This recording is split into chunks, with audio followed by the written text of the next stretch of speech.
Welcome to the House of Agents podcast, where we teach you what real estate school didn't, interviewing incredible agents and real estate professionals from all across the world and highlighting what really matters to build a scalable and sustainable real estate business. If you haven't already, hit that subscribe button, buckle in because we have got an incredible episode for you today. Thank you so much for being here. And as always, thank you for being a part of the neighborhood.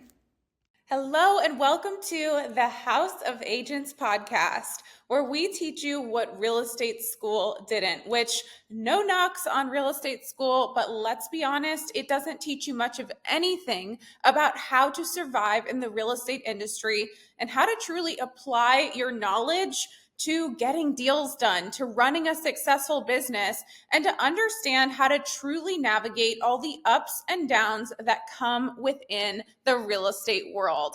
And so my mission is to share the stories of other successful real estate entrepreneurs, because that's truly what we are, and show you what can work. One of my favorite things about real estate is the fact that I've always used this comparison that it's similar to a communications degree in the sense that you get this real estate license and it is now something that you can transform into so many different careers, and you can truly make that career look however you want it to. Now, of course, there is a path that has been formed before you, and so you've probably heard the term "don't reinvent the wheel," and we'll talk about that here in just a moment. However, you can absolutely design a business that fits your income goals, your lifestyle goals, your current capabilities, your future desires, and really use this as a powerful tool to help you achieve the life that you desire. It is all about figuring out a plan, working alongside those who have done it before you, and then continuing to stay focused despite all of the challenges and hurdles that you will inevitably face. So that is one of the commitments that I am super highly dedicated to and committed to, especially with this show, is making sure that you understand that I'm not here to sugarcoat anything.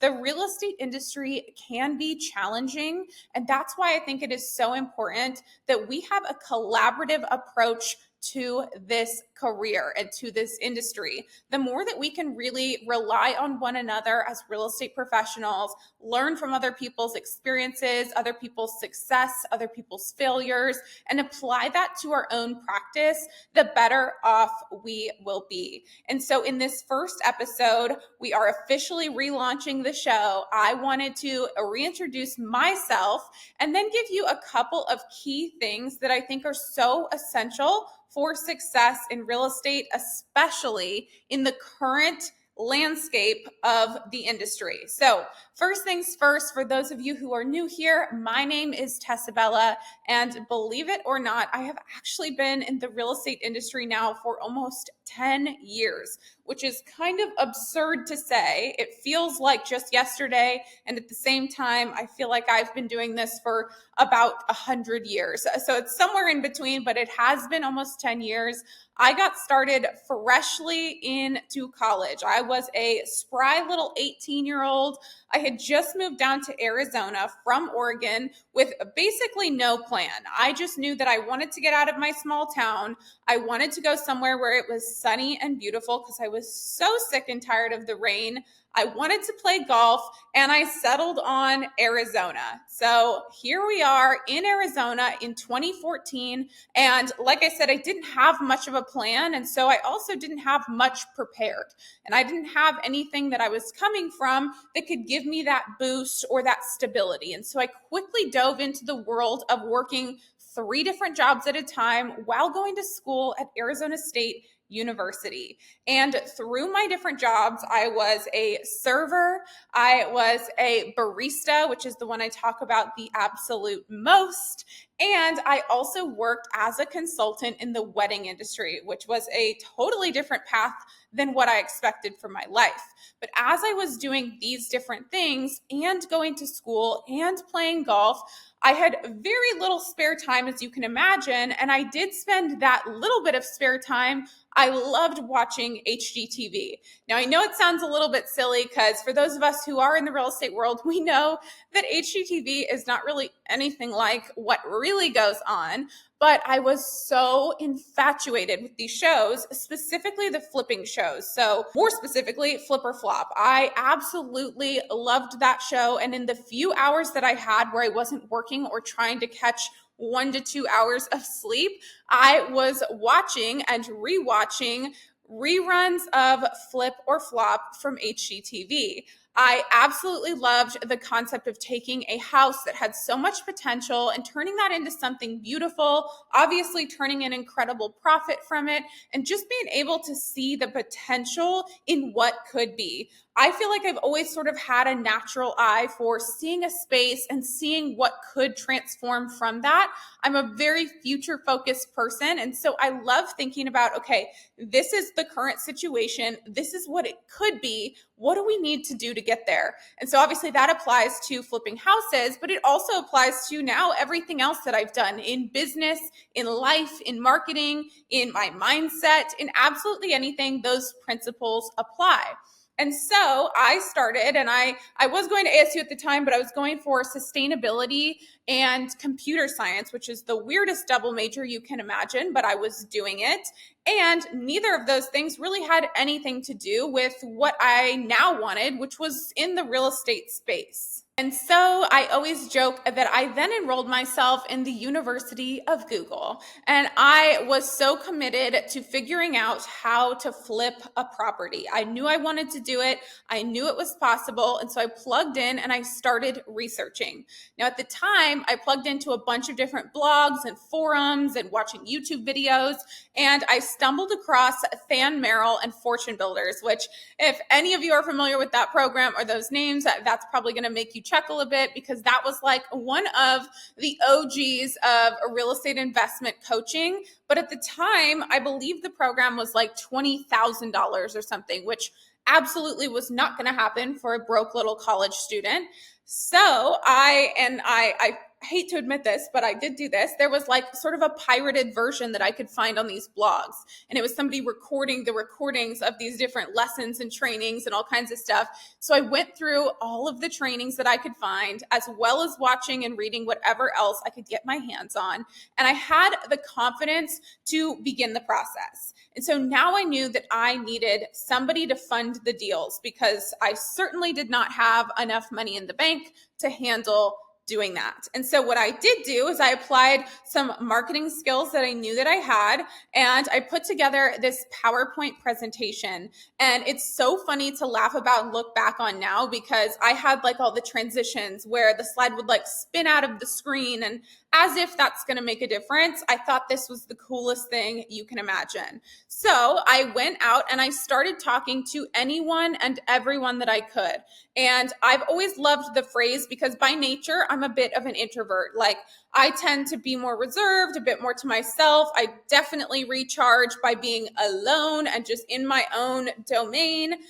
However, I love the phrase, there's something that makes everyone an instant extrovert. And for me, I had found it. It was real estate. It made me this instant extrovert. I could talk to anyone and everyone about real estate because I was so passionate and so excited about the idea and the possibility of flipping my own properties. And before too long, I got connected with a friend of a friend of a friend of a friend. It was so many degrees of separation. And somebody said to me, they said, he's willing to get on a Skype call with you. Yes, a Skype call. I don't think Zoom was even around at that time. And so we jumped on a Skype call. I went through my whole presentation, transitions and all of those slides flipping out of the screen. And at the end of it, you know that cartoon sound effect where when something blinks, it's like blink, blink. That's what I felt like, because I finished my presentation and I'm sitting there just bright-eyed and wondering what's going to happen next. And that silence felt like 3 years. It was probably about 20 seconds, but he told me yes. He said, when you find the right deal, I'll take a look at it and I'm willing to fund your first flip, which to me at the time was absolutely absurd because now I had an even more ignited fire underneath me to go out and find a deal that I could flip. At the time, it was a perfect market for this in Phoenix. I zeroed in on this historic neighborhood in Central Phoenix called the Coronado Historic District. That was where I knew I wanted to work. And at the time, you could get properties for very inexpensive, like $80,000. And there were a few people in there flipping at the time where they were renovating these properties and selling them for $200,000-300,000, which, as you can imagine, if done right, that can be a really great ARV, after repair value. And so I kind of zeroed in on that space, but at the same time, I was like, I need to go hunt for these deals. I did absolutely everything to find deals. I would get lists of pre-foreclosures. I would go and door knock, which my first day door knocking, I did in high heels, which God bless her. I don't know why I thought that was a good idea. It was the middle of summer and I was wearing high heels and it was brutal. I think some people just felt more bad for me that I was even out there in that weather, in those shoes. But I didn't know better. I just knew that I was going to make it happen. And I would door knock for hours on end every single day. I had a gun pulled on me at one point. I had people curse at me. I had phones hung up on me. I had all kinds of things happen. And eventually, through the network of people that I had connected with, I got underway on my very first flip. Now, I'll fast forward a little bit in the story, but that very first year, once I started work on that first flip, I had negative 36 cents in my personal bank account. That following week, as soon as I got the keys and we begun work, I had my water shut off. I had my power shut off. I was literally roughing it to the maximum, but I was so driven and so fueled by what I thought could be in this real estate world that it kept me going. And sure enough, I turned a profit despite many ups and downs, turned a profit from that first deal and reinvested it back into over 20 deals in my first year as a real estate investor. Mind you, I was like 19 at the time. And through doing this, I was documenting all of this on social media. And at the time, Instagram stories weren't even a thing yet. I was sharing things on like Facebook, all kinds of places, anywhere I could. And I started to grow this sort of organic following. And I got a lot of feedback from people who loved that I shared the good, the bad, and the ugly. I didn't just share like what looks great on HGTV. I wanted to share, okay, well, today our house got broken into and they stole all of the copper piping and all of the appliances. Like I would share the good, the bad, and the ugly as I was learning the process. And so that was one of the first times that I learned the principles that I still apply today, which is the importance of transparency and storytelling. People love to feel like they're along a journey with you. And I think it really humanizes the entire experience. So again, fast forward a little bit, I was really actively sharing my journey on social media. I had a lot of people that would reach out. They were curious how I was doing this. They wanted to learn about social media, all of this kind of stuff. I even had real estate agents. I was not licensed yet at the time. I had real estate agents that would reach out to me and they were curious, to learn how I was doing this, to learn more about social media, to learn if they could work alongside me, all this kind of stuff. And so I thought it would make the most sense to get my real estate license. I proceeded to get my real estate license and I started teaching classes at just local brokerages, local associations, teaching them about Instagram. And actually some of my early Instagram workshops, webinars, classes, those date back to like 2016. I was up there teaching and I started to really kind of get this snowball of momentum. And fast forward another little bit, I became the official real estate partner of the NBA's Phoenix Suns. And despite having to invest some money into that, they actually reached out to me because they saw so much of my content specifically around the downtown Phoenix area, which is where the stadium is and was. Now, I will say at the time, the Phoenix Suns were not good. So part of my activation with them was I would get all these free tickets to games. And I literally, I was trying to give them away. I was trying to use it as marketing collateral, which in many ways worked. But at the same time, I had so many tickets. And I was like, I'm going to have to start paying people to go to these darn games because they weren't good and people just really didn't care that much about them. So it is so funny to now see the transformation, because as I tell this story today and over the last couple of years, people are like, that would have been insane if you just had all these Suns tickets that you could give out as collateral. So kind of a wild story. That was my journey to begin with. And since then, I feel like I've taken every direction you can possibly go in real estate. Had a really successful real estate sales career. Majority, if not all of those leads have been generated primarily through organic social media, largely through Instagram and Facebook. I've taught so many classes. I've spoke on international stages. I think the furthest away was Jamaica, which was pretty wild. But we've done Mexico, done all kinds of different places. And I've coached agents. I've actually coached over 7,000 agents. It really is kind of wild to look back at the journey and see how much I've done, because still sitting here today, in so many ways, I feel like a beginner.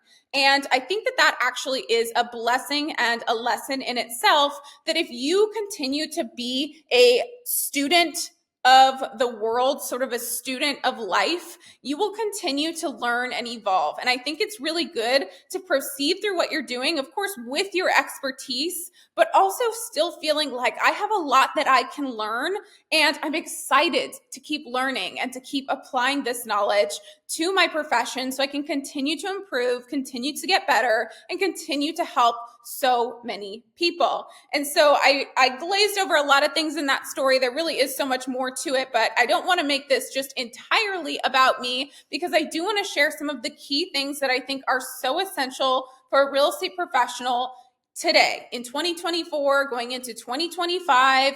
These are some of the things that I think are so essential to understand and to keep at the forefront of your thought process as you go into your career. So whether you're a newer agent or you've been in the industry for a while, but you really want to refine what you're doing and treat it like a true business, these are a couple of principles that I think can really help you to do that.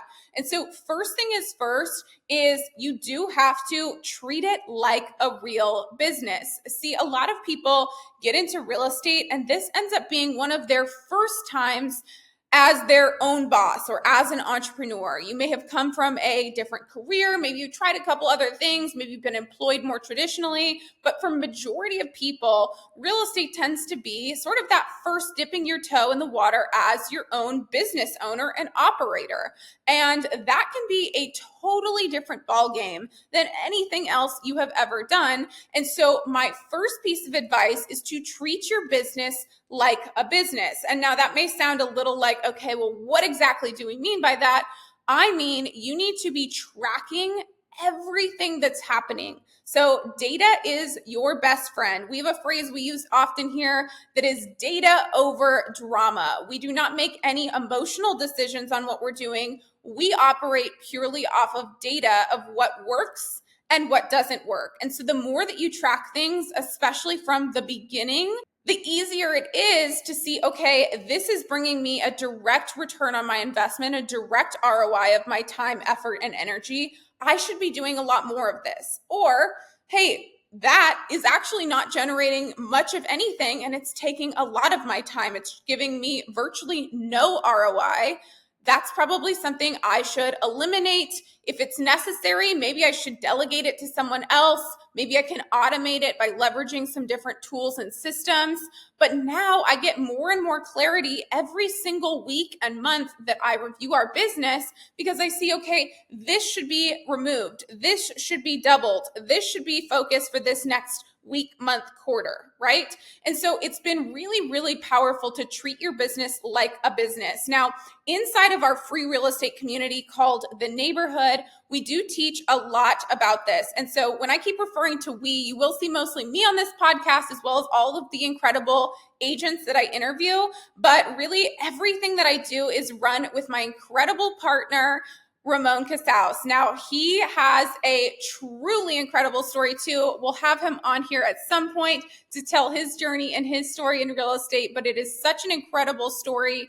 And he is really day to day in the real estate sales team business. So he operates Rock Real Estate Partners, our real estate team, with agents across 3 different markets currently. So we're in Scottsdale, where we're physically located, Albuquerque, and then Denver, Colorado. Those are the 3 main markets that we focus in.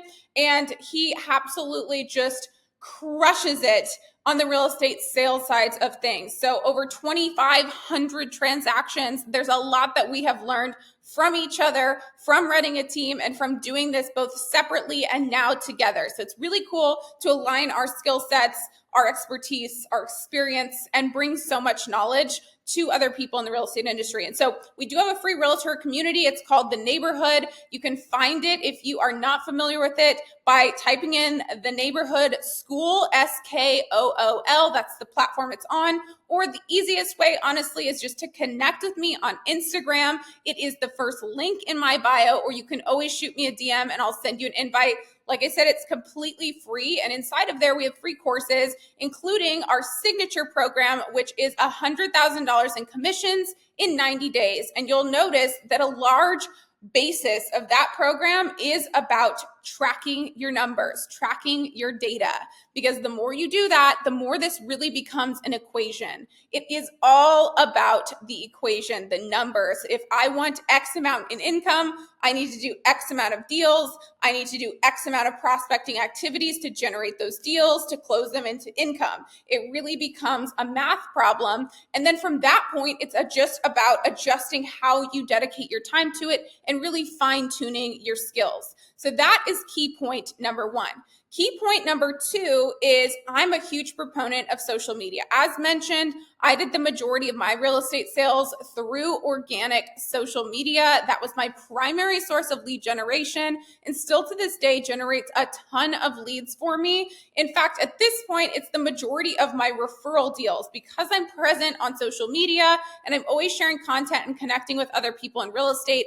I regularly receive referral deals that I then feed out to our team, and it brings me in an income every single month because of my social media. And so my second key point for you here today is that you have to focus on building a brand on social media. Now, if you're a newer agent or if you're thinking about getting into real estate, there is no better time to start than from the beginning of thinking about getting into real estate. If I could start all over, I would go back on social media and I would document the journey from the day that I signed up for real estate classes. I would be on there documenting the entire time because, again, like I shared earlier, people love to be a part of a process. They love to feel like they're kind of on the journey with you. I also really do believe that people love a come up story. So if they can see you go from 0 to however many deals you do initially, I think that people get really emotionally invested in it in the same way that they love watching like reality television. It's really sort of your own way to create your show on social media,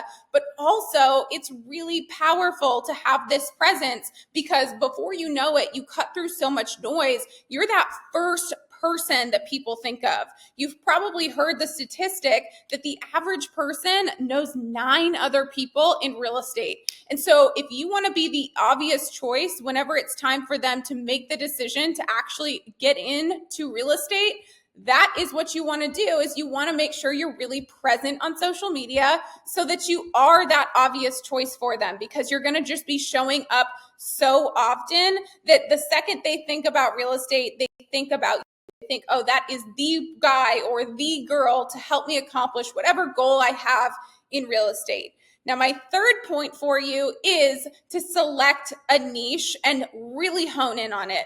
And this is one of the ones that I tend to get some of the most pushback on from other people in real estate. And I understand. It's because the concept of having a niche oftentimes feels like, oh, well, then I'm pigeonholing myself. I'm sort of putting myself in this spot where I can only help this specific group of people. And that actually could not be further from the truth. And here's the way that it works. See, when you select a niche and you go narrow, you now are positioned positioning yourself as a specialist. And there's a phrase that I love, and it goes, if you can explain the problem better than they can, they're going to immediately assume that you have the solution. And so let's just say, for example, the niche that I focus on is maybe, newly single moms who want a really secure and stable place for them and their children. And so I want to make sure that I'm getting them the best deal on something. I'm setting them up in a place that is comfortable and safe. It is a place that they have a lot of pride in ownership, right? And so now if that's the niche that I'm focusing in on, I can probably make some assumptions, and better yet, I can ask people in that situation what some of those challenges are and get to know it so well that when I'm now having conversations with people and when I'm sharing content on social media, I can describe those situations so vividly and so clearly that now when new people who fit that archetype see that specific content, they think, oh my goodness, she is inside of my head. She has to be the person that I work with. And better yet, it will also increase your likelihood of referrals, because even if somebody sees that and they're not your perfect audience, they might see that and think, oh, I know my friend, Jane just went through a divorce. They're looking at figuring out where they want to move. She's not sure if she wants to go rent an apartment, but she'd really rather get into something that she can own. She's got a good job. And so now they're starting to think, because it was a specific scenario, they're thinking, oh, I actually do know this person and this person and this person in my life, whether it's right now or it's down the road a little bit. That is another standout piece. And again, I promise you, it is not going to isolate people from working with you, but it will help you to increase the likelihood of people deciding that you are the obvious choice. Not only that, but it makes social media content creation so much easier, because if I know exactly who I'm trying to get in front of, exactly who I'm trying to speak to with my content, I virtually never run out of content ideas, because I know their pains, their desires, their struggles, their, ideal outcomes, all of these kinds of things so well that I can create content that really speaks to that. Down to even if I know that person, that ideal archetype I just explained, really wants to, or really loves probably this specific restaurant, or maybe they go to Pilates regularly, or maybe they train at this specific type of gym. That's going to give me more and more insight on maybe local highlight content that I want to share, or maybe places that I want to advertise or do events. So you can see it really helps you to hone in more and more on who you help. And the more you focus on your who and your how, the more specific it shows on social media. And I promise you, it results in more and more business. That's a huge one that I really recommend. And don't be afraid. You can always adjust your niche as you go. You don't have to stick in it forever. However, I do suggest when you select a niche, focus in on that for a minimum of 90 days and make sure that everything you're sharing, down to your lead magnets, your email marketing, your social media content, where you're hanging out, what you're doing, aligns with that specific target of people. At that point, if you want to adjust it, you can. I would suggest committing to it even longer, but the minimum should be 90 days. You don't want to be the person that's like, okay, I'm this niche this week, this niche that week, this niche another week. It's going to get confusing and diluted. And if you're confused, I can promise you your audience is 10 times more confused than you are. So get clear on it and then really commit to that and show up consistently with that being your message. And the last one that I will share with you comes from personal experience. And that is to not think that you are smarter than you are. You've probably heard the phrase, don't reinvent the wheel. It couldn't be more true. And I was somebody who did exactly that. Part of it was my marketing background. I thought, okay, but I have all these cutesy, fun, cool ways that I want to do this. I want to be different. I want to be unique. And so I tried to do things my way from the beginning. And though some things worked, some things didn't, I think that I lost a lot of time and I was much slower to build my results in the traditional sales of real estate because I tried to do things so different. And it's not to say that you can't put your own creative spin on something, but I think you really need to have a strong foundation first and foremost, a foundational business that is consistently bringing you new deals And then you can start to get more creative and have a little bit more fun with how you do it, how you show up, all of your other things you want to add, other creative ideas. But it is really important that you build the foundation of your business on the things that are proven to work through decades and decades of the real estate industry being in existence. Find people in the real estate industry that have had success, and it can look different because everyone's version of success looks different, but find a few people or at least one person who's had some of the success that you desire and follow their blueprint to a T until you have some consistent business coming in. And then you can start adding your own adjustments. But convincing yourself too soon that you're much smarter than you are is only a disservice to yourself, and it's going to slow down the progress. You've got to build a strong foundation that you can go back to when and if anything ever changes.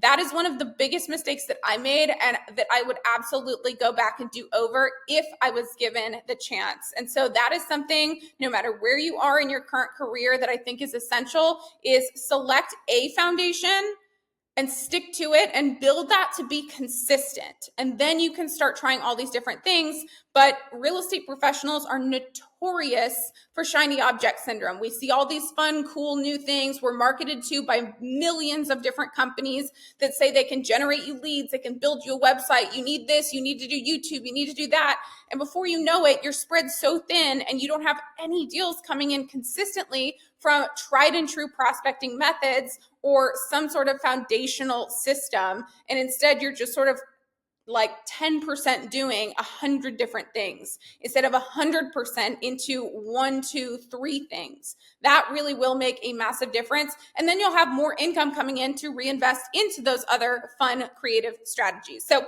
those are a couple of my beginning principles that I think are super crucial for you in real estate, whether you're new or you're established, but you really want to refine that strategy and just have a consistent and scalable business. That's something you'll hear me reference often. Is I'm really big on consistency, scalability, and sustainability, because traditionally real estate is sort of a roller coaster. You're on this commission hamster wheel where you might have a few good months and then 6 dry months, and it can go like that often. And so I want to make sure that everything that I put out and that I'm sharing and that we're teaching is really based on building a sustainable and scalable business that can grow with you and fit your goals and your lifestyle. And so I'm so excited that you've tuned in to the House of Agents podcast. You can find us on Spotify, on Apple Podcasts, on YouTube. I'm posting clips to Instagram. And of course, come join our free Realtor community, The Neighborhood, because that is where all of the fun happens. And we share so many powerful resources.